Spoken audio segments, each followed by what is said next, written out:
Why do some men become emotionally distant? This is a question many people struggle with. How does a man become emotionally distant, not just on bad days, but consistently, to the point where he seems almost incapable of empathy? It's easy to label such men as psychopaths or emotionless robots, but is that really the full picture? While some might say they were born this way, I think we all sense that there's more to it, and it often ties back to their upbringing. The reality is that much of our behavior, attitudes, and emotional responses are shaped during childhood. The role our parents and early environments play is crucial in forming the emotional foundation that guides us through adulthood. For example, a child who grows up with affectionate, caring parents is likely to carry those qualities into their adult relationships, showing warmth and empathy toward others. On the other hand, someone raised in a distant, unaffectionate household, where love and care are rarely expressed, may grow up conditioned to lack compassion or emotional warmth. They aren't born cold, they've been shaped by the emotional distance they experienced early in life. But childhood isn't the only factor.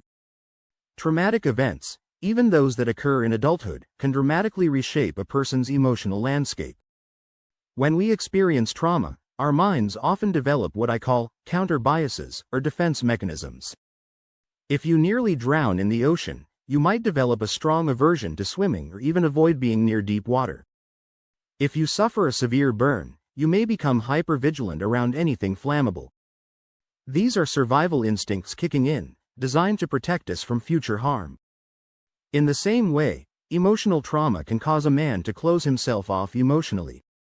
If someone deeply invests in a relationship, whether it's with a partner, family member, or friend, and that relationship is abruptly severed or tainted by betrayal, they may develop a defense mechanism to avoid getting hurt again. This might manifest as avoidant attachment, where they pull back the moment they feel themselves getting too close to someone emotionally. The fear of betrayal or loss keeps them from expressing vulnerability, leading to emotional withdrawal. Take, for instance, a man who was very close to his parents but lost them suddenly in a tragic accident. Or a man who formed a strong bond with a friend, only to be betrayed by jealousy or deceit. Or perhaps a man who gave his heart to a woman, only to be blindsided by betrayal. In each of these cases, the emotional pain can be so profound that it creates a lasting imprint, leading him to distance himself from future emotional investments.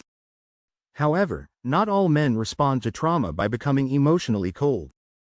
Some may channel their pain into anger, seeking revenge or holding onto a victim mentality, blaming the world for their misfortunes. Others may remain emotionally withdrawn but still long for the connection they've lost, though they may never admit it. Beneath that stoic exterior, there's often a person who is still hurting and searching for answers. They may seem cold, but deep down, they want to reconnect with their capacity for love and intimacy. As human beings, we can't completely deny our need for connection and belonging. Even toddlers need physical touch and affection to survive. But for a man who has been deeply hurt, it may take years, along with patience, self-reflection, and emotional growth, to open himself up again. Pain, as they say, is life's greatest teacher. And the deeper the pain, the stronger the memories, and the more difficult the recovery. Thank you for watching.